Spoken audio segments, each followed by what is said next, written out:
Fala pessoal, nós somos o Geek com Q e hoje vamos falar sobre ele, o Deus do Trovão, Thor.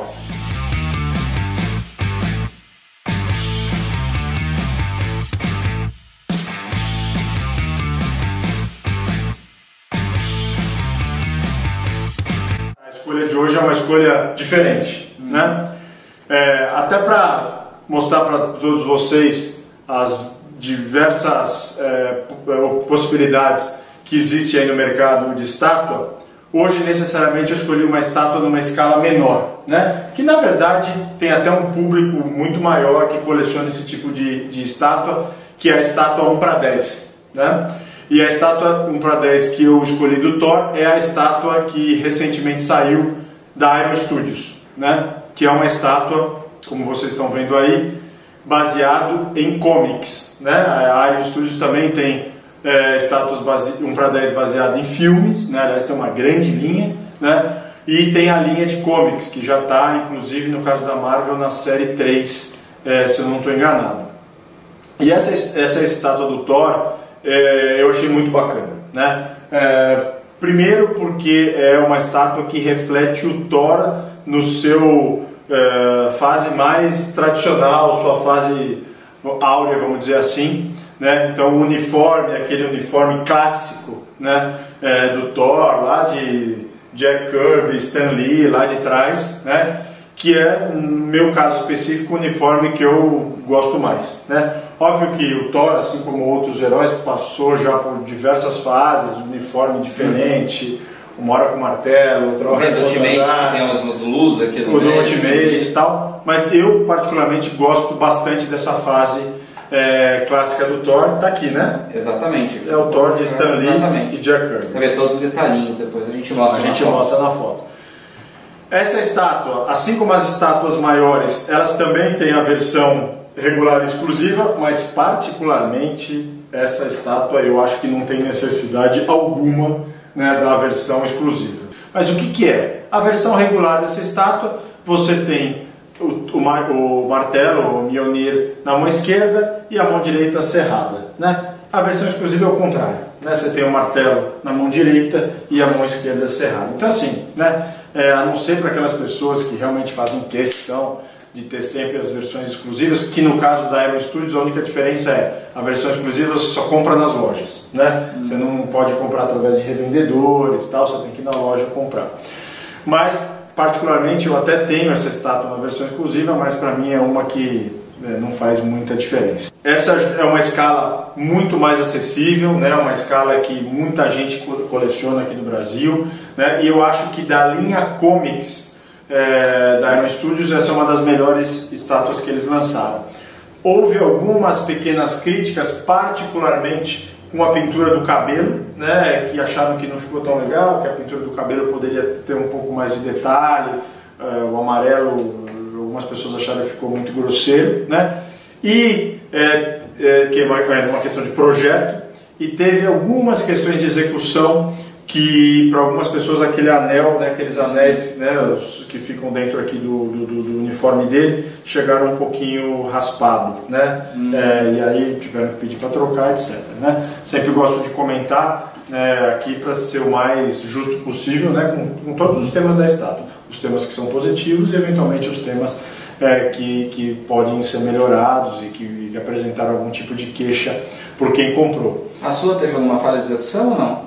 Na verdade, a minha, um dos discos estava um pouquinho raspado, mas era, para mim, foi algo imperceptível que eu não fiz questão de trocar, mas para algumas pessoas eu vi algumas fotos, ficou bem, né, ficou bem raspado, né?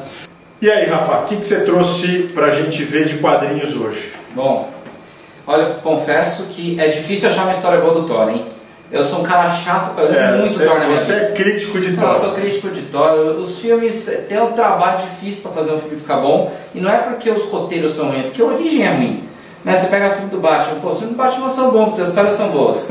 Você vai pro Thor, cara, as histórias são ruins, não tem muito o que fazer de legal ali, né? A menos que você frite e fume um monte e faça o Ragnarok, que é o que saiu recentemente. Mas a saga que está atualmente sendo lançada no Brasil do Thor, ela é muito boa.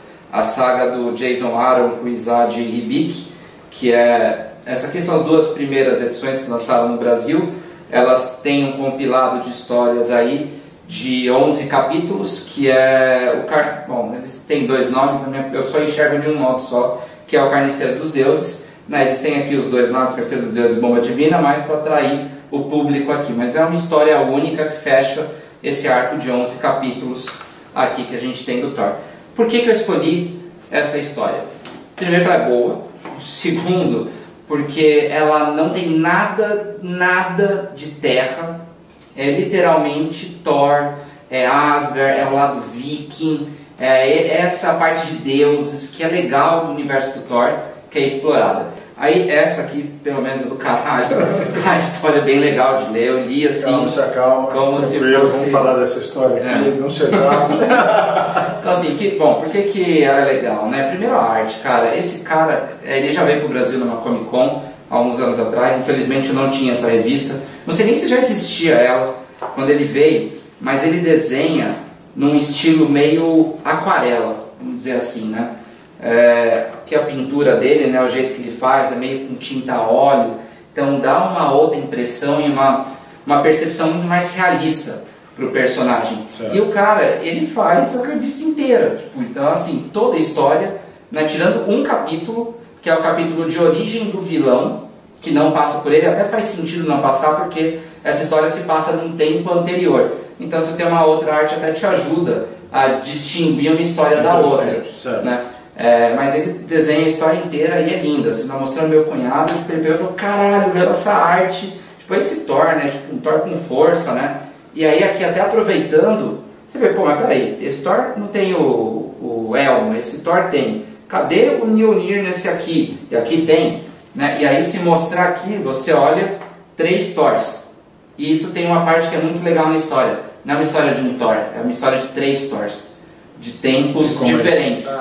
Né? Então aqui a gente tem o Thor adolescente, putanheiro, que só quer beber e pegar mulher. Certo. E não tem o Mjolnir ainda, ele usa o...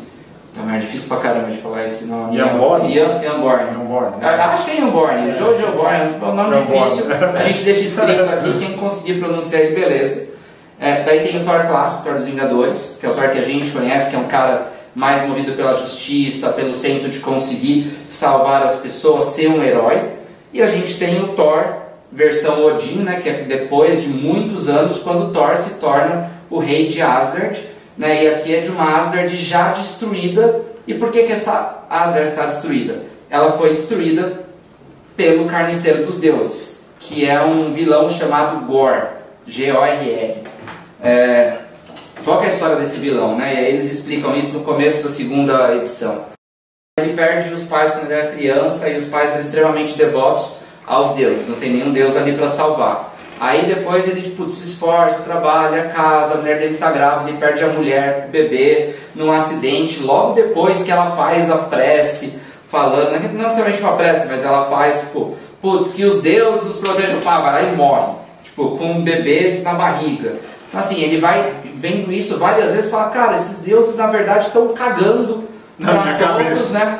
Então aí ele consegue receber, tipo, ele encontra uma fonte de poder que dá a ele o direito de matar deuses, né? E aí ele começa a se transformar num carniceiro, ele passa galáxias e planetas matando todos os deuses que tomam conta deles.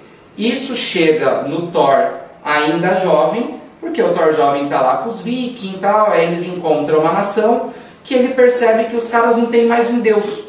Aí eles falam, mas cadê isso? Mas a gente não tem mais deus, a gente já vê que isso não existe. E ele vai até o, sei lá, Olimpo, né, entre aspas, desses deuses, e vê que está todo mundo morto. E aí começa uma saga meio investigativa, de saber quem que matou, por quê. E aí ele encontra esse Gorr lá no passado, enfrenta ele, meio que tipo, ok, toma um couro, mas não morre, mesmo sendo Deus do trovão.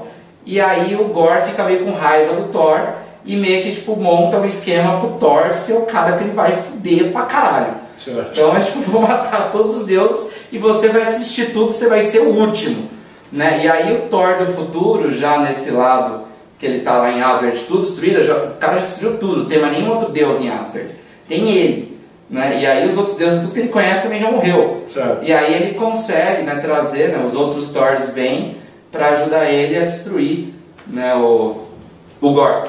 Então putz, a história é bem legal, a porrada é muito forte, é legal você ver 3 momentos do mesmo herói com cabeças completamente diferentes. Acho que a única história que eu li que tem uma pegada dessa de misturar personagens de tempos diferentes com cabeças diferentes foi Vingadores Eternamente, né, que ele pega personagens dos Vingadores de cada um de uma época e mistura no outro grupo e você começa a ver como o tempo acaba modificando cada um. Então acho que isso é bem legal nessa história.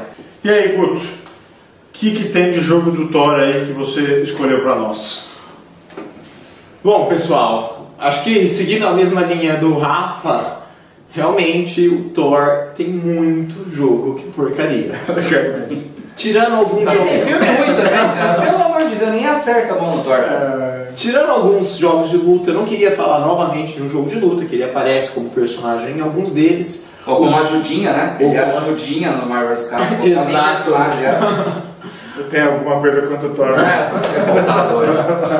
É muito difícil encontrar um jogo do Thor de qualidade. Em 2011, quando lançou o primeiro filme do Thor, eles tentaram recriar esse filme, o jogo desse filme, para lançar para algumas plataformas. O PlayStation 3, o 360, saiu para Nintendo Wii também.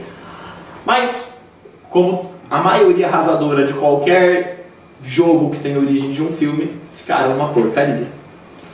Na minha pesquisa, eu estive pesquisando bem a fundo onde eu poderia encontrar alguma coisa do Thor, então eu encontrei uma pérola oculta, conhecida por poucos, que é Thor, The God of Thunder, ou Thor, o Deus do Trovão, para Nintendo DS, a plataforma portátil da Nintendo. E esse jogo, ele, na verdade, foi muito bem recebido pela crítica. Ele é um jogo que ele segue o estilo plataforma, side-scroll, tá? Então ele é um jogo em 2D, não é um jogo em 3D.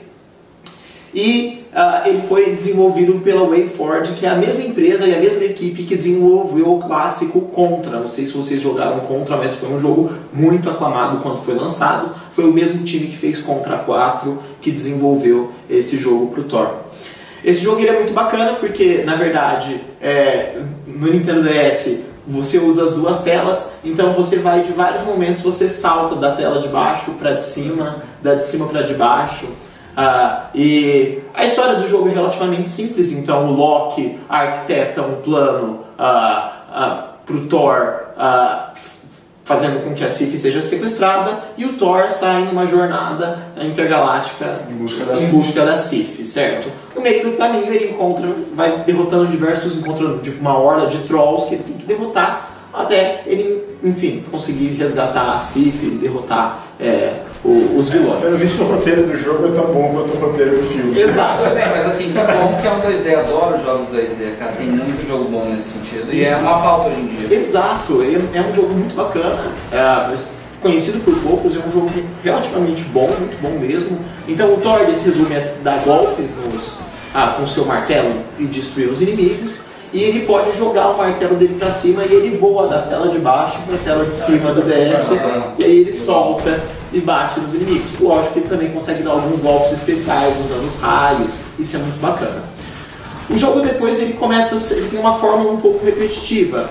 Só que quando ele vai começando a ficar muito repetitivo, surge uma batalha contra um boss. E os boss desse jogo, conforme vocês estão olhando aí na tela, são muito legais. São sempre chefes colossais, muito grandes, que ocupam as duas telas do console, sabe? São batalhas relativamente difíceis, então é bem desafiante e recompensante.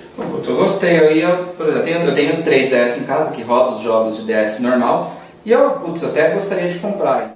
No Mercado Livre você consegue encontrar ele. E você falou, tá certo, ele é totalmente compatível com o 3DS, tá? Inclusive, pessoal, um console que eu recomendo muito, tem uma biblioteca vasta de jogos de altíssima qualidade entre DS e 3DS, que, enfim, dá pra você jogar muita coisa. É uma dica coisa. legal nisso, porque o Switch lançou, né, que é o novo videogame da Nintendo, muita gente que tem o portátil 3DS ou o DS vai vender ele agora, porque não vai usar mais pra nada, então deve cair abruptamente o preço é uma baita chance pegar um console com muito jogo bom. Muito jogo mesmo, gente. Assim, eu acho que não tem nenhuma plataforma hoje que tenha tantos jogos de qualidade quanto o 3DS em volume de jogos. E tomara, né, pelo que a gente está vendo aí pelo esse começo do Switch, que vem um jogo do Thor bacana pro Switch também, sim, né? Quem sabe a gente daqui a um tempo não está falando de um jogo... Não necessariamente do Thor, né, mas tem a gente falando desse lado de Asgard, coisas vikings, em mitologia nórdica, existem jogos muito bons também que valem a citação aqui. A gente estava comentando aí o Guto antes, tem o Odin Sphere, que é um jogo da Atlus, lindo, com uma puta história legal, você joga com 6 personagens diferentes e você vai toda hora evoluindo cada um deles de um jeito, então a história tem um lado repetitivo, mas gráfico do jogo, o gráfico é impecável lindo, e a jogabilidade é legal, é muito boa porque cada personagem é literalmente diferente do outro. Então você não vai repetir o estilo de jogo, cada um tem um jeito diferente de matar o mesmo chefe. Então assim, ele tem um crescimento muito bom. Eu jogo ele no Vita, mas ele também tem pro Play 3 e pro Play 4. O jogo Odin Sphere, na verdade, ele é um jogo original de PlayStation 2 e ele teve uma remasterização para PlayStation 4 recente. E quem não jogou, vale muito a pena jogar. E quem já jogou, compre de novo e rejogue, porque é uma experiência que vale a pena. Pessoal, é isso então. Esse foi o Thor. Vou trazer aqui o que a gente encontrou de melhor, né? Ou então, né, de destaque, né? Não necessariamente de melhor, mas de destaque em cada uma das áreas que a gente costuma comentar. Sim. Valeu, obrigado, joinha. Lembra de comentar qual herói vocês querem, independente de ser herói, pode ser cara de anime, pode ser cara de qualquer outro universo, se quiser mangá, pode colocar seriado, coloca aí, a gente vai procurar alguma coisa para contar para vocês. É isso aí. Um abraço aí, pessoal. Valeu, pessoal, obrigado.